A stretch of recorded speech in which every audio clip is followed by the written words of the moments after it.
Olá! Quarto vídeo, último vídeo da primeira aula, a começar então. Oi, apareci. Então vou falar sobre crosta, manto e núcleo.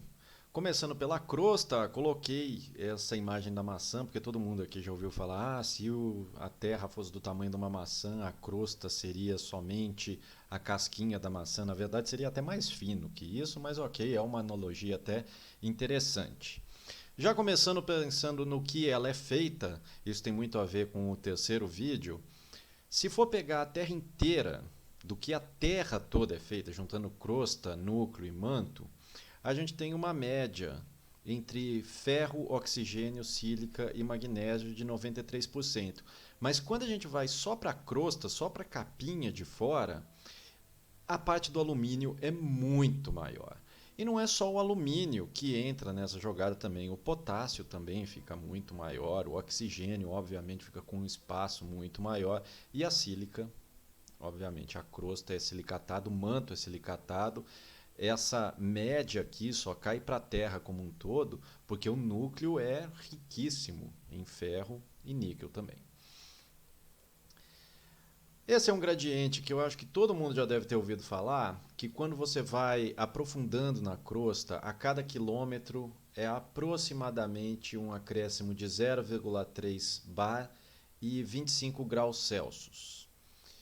Isso daí não é um padrão, porque a crosta continental é absurdamente heterogênea, então você tem que imaginar que se você está descendo numa região de ultramáficas que são muito densas ou numa região de uma bacia de um arenito que é absurdamente poroso, essa variação vai ser muito distinta.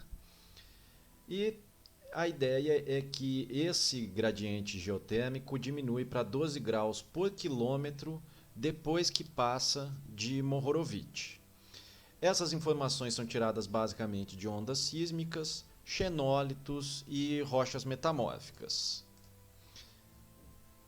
Começando então da crosta continental superior, ela tem uma composição basicamente diorítica, granodiorítica. Se for pegar no Oesterkleisen ou então naquele diagrama geoquímico do TAS, dá para vocês terem uma noção que pega basicamente os plagioclásios, vai entrar um pouco de feldspato potássico e obviamente o quartzo.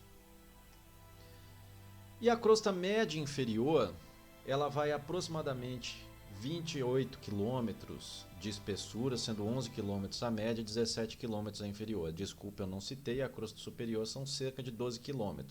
Mas esses números variam absurdamente. Tá? A crosta continental ela é muito heterogênea. E o que a gente tem? Por um lado, conforme você vai descendo na crosta, você vai enriquecendo em minerais máficos, digamos assim, e aumentando a densidade. E conforme você vai subindo na crosta, vai ter mais elementos produtores de calor. Esses elementos produtores de calor, por exemplo, potássio de decaimento radioativo, coisas nesse sentido. Lembrando, não se apegue a modelos geofísicos, principalmente simplistas, porque a crosta continental ela é absurdamente heterogênea. Grande parte desse curso de geologia global, de geotectônica, é um entendimento da crosta e litosfera continental como um todo. Algo que já é interessante, um conceito que não é muito comum, não sei se vocês já viram, que é de espessura elástica, é basicamente a rigidez flexural, é um estado de resistência mecânica da litosfera. Esse mapa aqui dá para entender bem esse conceito. Isso é o contorno da América do Sul. E está em destaque aqui algumas províncias geotectônicas do Brasil. Isso daqui, ó, onde eu estou passando o mouse, é o cráton do São Francisco. Aqui está o cráton Amazonas. Isso daqui é a bacia do Parnaíba, província Borborema no nordeste do Brasil. Belo Horizonte está por aqui. Esses pontos brancos nesse mapa são sismos. E é interessante que o sismo ocorre onde tem um valor menor de espessura elástica. O valor menor de espessura elástica são essas cores mais quentes. As cores escuras são valores maiores. O que quer dizer uma espessura elástica maior? Quer dizer uma espessura da litosfera maior, uma rigidez maior à deformação. Isso quer dizer que onde está escuro, por exemplo, aqui, é uma litosfera mais espessada. Quando a gente vai caminhando para a costa, perdão, obviamente que pelo rifteamento a litosfera foi sendo adelgaçada.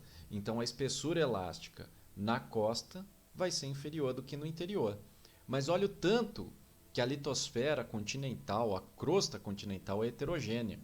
Quando a gente entra continente adentro, tem uma região aqui que, se for pegar, é a região da faixa Brasília, da província Tocantins, da faixa Brasília, Araguaia, Paraguaia, onde a espessura elástica é menor.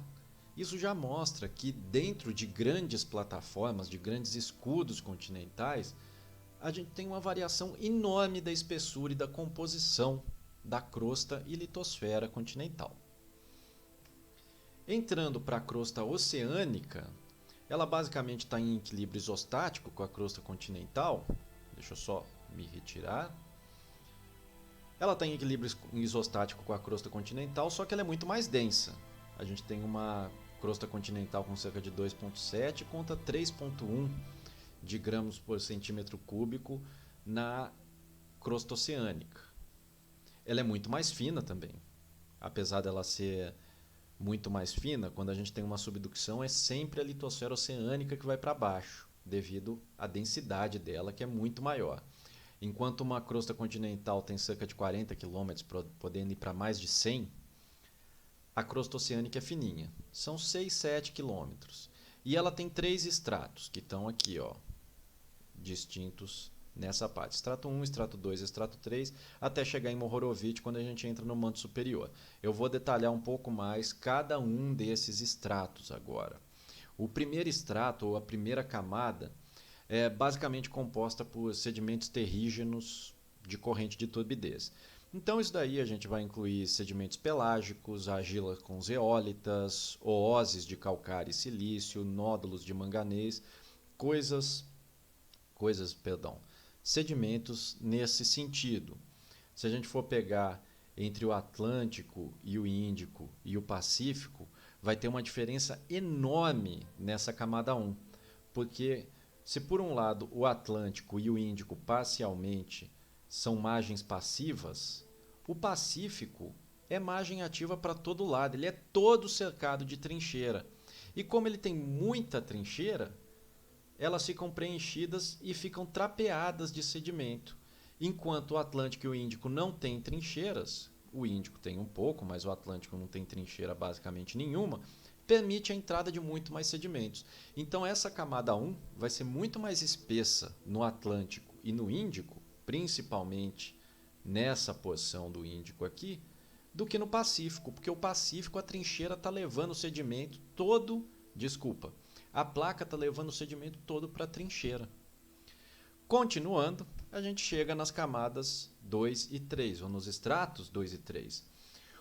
O estrato 2, basicamente sedimentos consolidados ou vulcânicas com basaltos porosos, essa partezinha aqui de cima, onde a gente já começa a ter as pillows, e a camada 3 é a porção plutônica, que aí a gente entra em gabbro, plagiogranitos e rochas ultramáficas. E como que a gente consegue um detalhamento? Lógico que os programas de Oceanic Drilling e todo o avanço geológico feitos por embarcação são fantásticos, mas é razoavelmente comum encontrarmos ofiolitos, que são restos de litosfera oceânica que foram obduzidos ou obductados durante uma orogênese. Então você começa um processo orogenético, onde a placa oceânica, a litosfera oceânica é subduzida. Em algum momento, provavelmente uma litosfera oceânica um pouco mais nova, ela vai ser obductada. Em vez dela ir para baixo, ela vai escapar como uma lasca de empurrão, subindo e ficando tectonicamente em contato com a litosfera continental. E aí a gente consegue enxergar tudo, tanto a parte de crosta quanto a parte de manto da litosfera oceânica. Lembrando que litosfera é um pedacinho de crosta e um pedacinho de manto, o manto superior, o manto litosférico, que já vai ter os peridotitos. Então, essa daqui é uma sequência ofiolítica clássica. Eu vou detalhar isso mais para frente nas aulas, principalmente quando for falar de tectônica moderna, mas é só para vocês terem uma noção geral, que seria a camada 1, depois a camada 2 com pillows, a camada 3 com os diques e lençol, os gabros e os plagiogranitos, que seriam meio que uma diferenciação dessas rochas mais máficas. Onde nós temos ofiolitos, os ofiolitos mais recentes estão espalhados principalmente nas zonas de trincheira ao redor do Pacífico, mas nós temos ofiolitos antigos também espalhados pelas placas afora. Aqui na América do Sul, no Brasil, nós temos alguns exemplos de ofiolitos também, mas ofiolitos bem antigos, do Neoproterozoico ou até anteriores. Fazendo um comparativo dessa síntese sobre crosta continental e oceânica, por um lado, a crosta continental tem camadas descontínuas. A crosta oceânica, as camadas são razoavelmente mais contínuas, principalmente a camada 2 e 3. A camada 1 varia demais.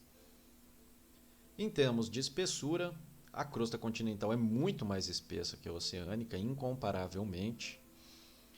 Crosta continental, ela é muito mais heterogênea porque ela é muito mais antiga. A crosta oceânica, ela vai o mais tardar em 180 milhões de anos, em alguns pedaços do Atlântico, onde ela já está muito velha. A crosta continental ela é tão heterogênea porque ela é antiga, ela não é consumida. A crosta oceânica ela está sempre num processo de reciclagem. Ela é criada na cadeia mesoceânica e ela é reciclada nas zonas de subducção. Em termos de tectonismo, como você tem muito mais tempo registrado, você tem muito mais registros de tectonismo na crosta continental. E por ela ter muito mais descontinuidades, ela vai apresentar muito mais tectonismo também.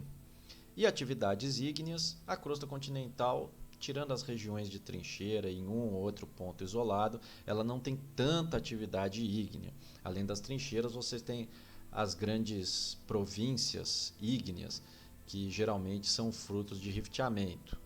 Mas a atividade ígnea, como numa cadeia mesoceânica, é muito mais claro o exemplo da crosta oceânica.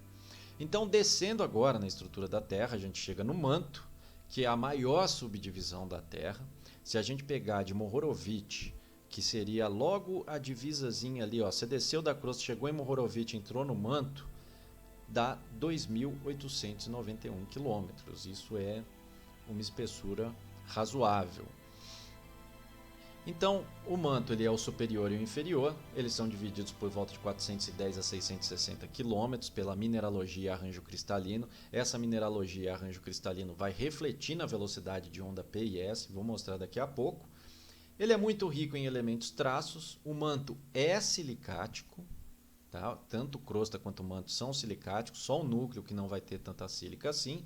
E se achou um pedaço de manto, uma lasca de manto exumado, denudado, ele é um prospecto fantástico, porque tem platinoide, cobre, níquel, ouro, prata, diamante, uma série de coisas que estão enriquecidas no manto que são prospectivas. E como a gente estuda o manto? É difícil, porque imagina, numa crosta continental você vai fazer um furo de sonda de 40 quilômetros, vai ser um pouquinho oneroso.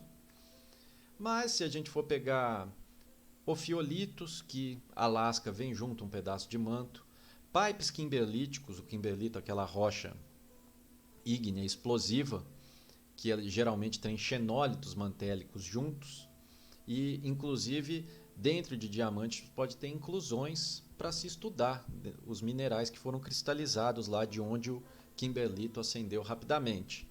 E logicamente que por sísmica. Em alguns pontos existem lascas ofiolíticas e alguns lugares de manto denudado, que dá para se estudar perfeitamente. Essa é uma foto na região dos Alpes. Esse daqui é o Matterhorn, que é um caso muito parecido com esse daqui. Você vai andando em rochas peridotíticas e de repente você cruza Mohorovic e entra nos basaltos, ou seja, aqui embaixo é manto ultramáfico e aqui é a crosta máfica. Essa foto aqui é do Matterhorn. O Matterhorn é uma montanha na Suíça, que é até a capinha do Toblerone, que é exatamente esse mesmo caso aqui. Então, a gente entrando agora para dar um entendimento entre velocidades de onda S, que é a secundária, e a onda P, que é a primária. Quando a gente sai aqui de cima da litosfera, cai na astenosfera. A astenosfera é a zona de baixa velocidade, é onde as placas tectônicas estão deslizando. Nessa zona de baixa velocidade, tanto a onda S quanto a onda P dão uma regressão forte. Aqui está um zoom dessa etapa, então dá para ver a zona de baixa velocidade. Depois desce até o manto, até a gente chegar no núcleo externo, que é líquido, e a onda S morre aqui. A onda P continua, mas perde muita velocidade. Aqui está a velocidade sísmica em km por segundo. Ela vai aumentando até chegar a 12 km por segundo. Quando chega no manto externo, ela cai bruscamente, mas consegue ainda passar por esse manto líquido. Depois, no núcleo interior, ela começa a aumentar um pouquinho. Então agora eu vou falar um pouco do manto superior. Esse manto superior que é o manto litosférico. O manto litosférico, que a gente está logo aqui em cima, ele está agarrado na crosta, vai aumentando a velocidade de onda P e onda S, porque vai aumentando a densidade também. Chega até aproximadamente, aí você pode ter 300 km a zona de baixa velocidade, quando você chega na astenosfera, aí já incluindo a astenosfera no meio. Mas, lembrando que a litosfera continental é absurdamente heterogênea. Ou seja, a crosta continental mais o manto litosférico é muito heterogênea a distribuição, então esse valor de litosfera aqui vai variar muito. Muitas vezes, em alguns pontos, por exemplo, de grandes plataformas, onde você tem crátons com uma quilha litosférica profunda, você quase não tem astenosfera. Quase que a sua litosfera já vai raspando no manto inferior. E isso, obviamente, vai desgastando muito essa base de uma litosfera absurdamente espessada. Então, o manto superior ele é composto basicamente por peridotito e eclogito. A gente desce mais um pouco, chega numa zona de transição por volta de 400, 660 km, é essa parte aqui, e ela é marcada por mudanças de fase mineral, tanto de olivina quanto de granada. Esses minerais, quando eles vão mudando de fase, há uma liberação de energia tão gigantesca que você tem diversos tremores, inclusive, associados a essa mudança de energia que libera calor adoidado. E a gente desce mais um pouquinho e chega no manto inferior, que ele é simplesmente 70% da massa da Terra. É essa parte toda aqui, onde a velocidade de onda sísmica da onda P estabiliza em 12 km por segundo e vai até a camadinha D, duas linhas, que essa daí é quando volta a ficar baixo de novo, que quando você entra no núcleo, no núcleo externo. E sobre a composição do manto, como a gente estuda essa parte que é absurdamente complexa, a não ser que a gente pegue só os xenólitos, como a gente vai ter uma noção do manto como um todo? Primeiro, a gente vai ter algumas ideias. Em geoquímica, vocês já viram que tem tanto manto depletado ou empobrecido, quanto reservatório condrítico silicatado. Grande parte dos estudos do manto foram feitos em basalto, tanto em basaltos de ilha oceânica, quanto em basaltos de cadeia mesoceânica, OIB e MOB. O que tem é que cerca de 90% desse manto é ferro, magnésio e sílica, 10% para cálcio, alumínio e sódio. Alguns isótopos são excelentes para estudar a composição primordial do manto, ou seja, imagina você tem um reservatório condrítico silicatado. Dentro desse reservatório, eu vou pegar um sistema isotópico, que é o lutécio-hafnio, poderia estar pegando samário e neodímio também. Lutécio é um isótopo pai, que ele decai para o hafnio, que é o isótopo filho. Quando a gente tem uma fusão, imagina, eu estou aqui no meu reservatório condrítico silicatado, eu estou aqui no meu churo. E o meu lutécio está decaindo para o filho hafnio, está decaindo para o filho hafnio, decaindo. Você vai diminuindo sua taxa de lutécio e criando hafnio. Quando tem uma primeira diferenciação, ou seja, eu escapo um pedaço para a crosta, eu vou com o meu fluido mais félsico, digamos assim, para a crosta. E aí aqui no meu manto vai ficar o manto depletado. O lutécio ele não sai do lugar, mas nem de jeito nenhum. E o hafnio, por outro lado, quando tem essa fusão, ele vai embora. Ele precisa de uma fusão mantélica, de uma fusão de alta temperatura para ir embora. Então acaba que o hafnio ele é basicamente criado pelo decaimento do lutécio. Quando você estuda a rocha que foi escapada, que foi da fusão parcial, o hafnio dela vai te dizer a composição de hafnio do Schur. O hafnio foi todo embora. Todo o hafnio que tiver aqui é exatamente a composição do Schur. E o resto, o lutécio, fica no manto depletado. Então ele vai ficar no manto depletado e vai começar a produzir hafnio tudo de novo. Quando tiver uma segunda diferenciação,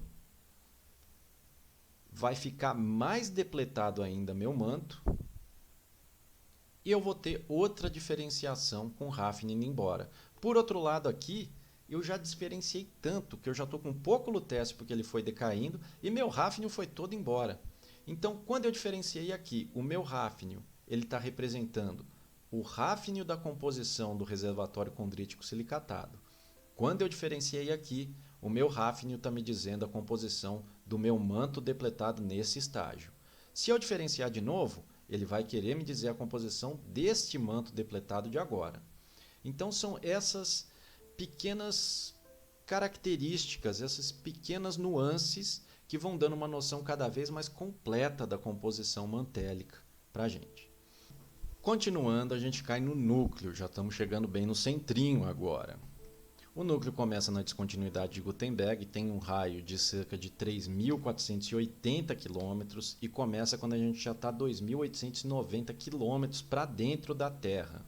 Ele apresenta fortes reflexões sísmicas nessa interface aqui, que é a de descontinuidade de Gutenberg, principalmente porque é uma interface composicional. A gente começa a ter muito ferro, níquel, vanádio, cobalto, e os elementos leves, como oxigênio, sílica, começam a ficar bem de lado.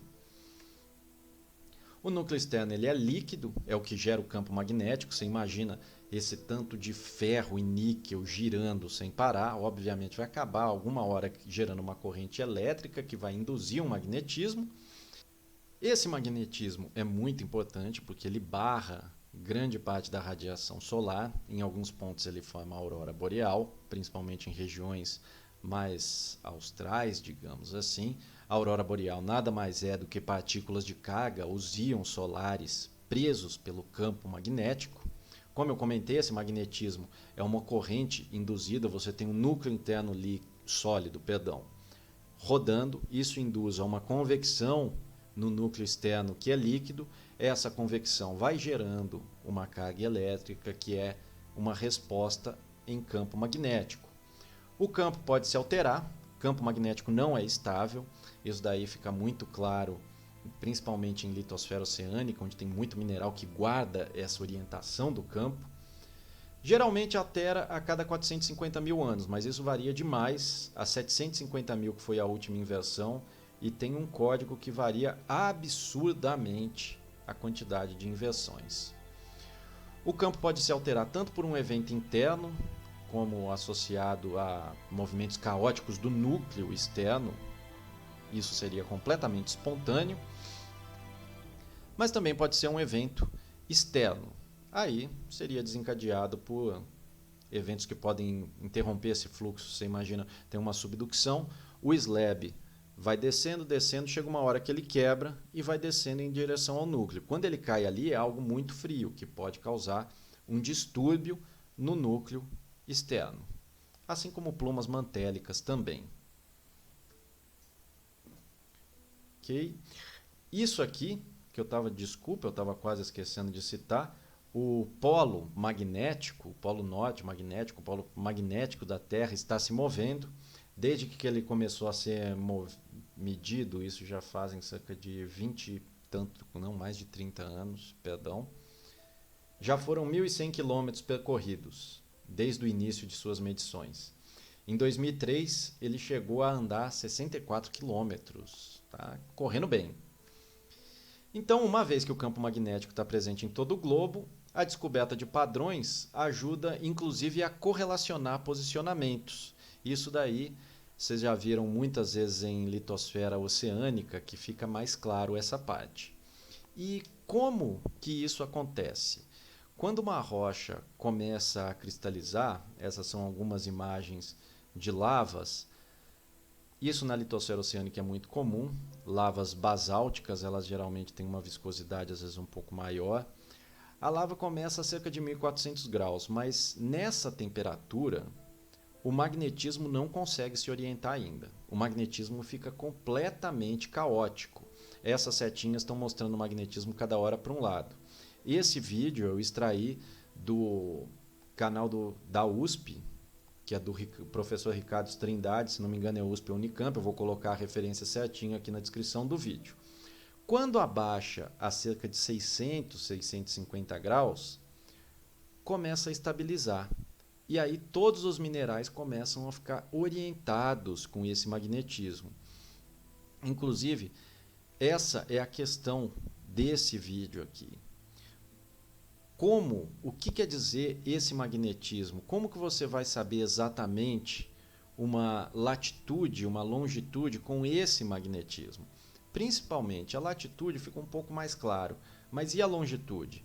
E a principal questão, na verdade, desse vídeo é: se eu tiver uma rocha metamorfizada na faces granulito, o que o paleomagnetismo dela vai querer me dizer? E aí, como que a latitude influencia? Se a gente for pegar, quanto mais próximo do polo, mais perto a magnetização vai ser mais forte, ou seja, vai ter uma intensidade maior.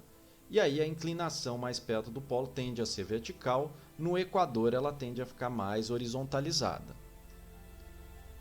Quando a gente joga isso, dá para ter uma noção muito boa da latitude, com alguns cálculos dá para checar a longitude também, mas a longitude é principalmente por reconstruções paleogeográficas, é um pouco mais complicado de checar a longitude.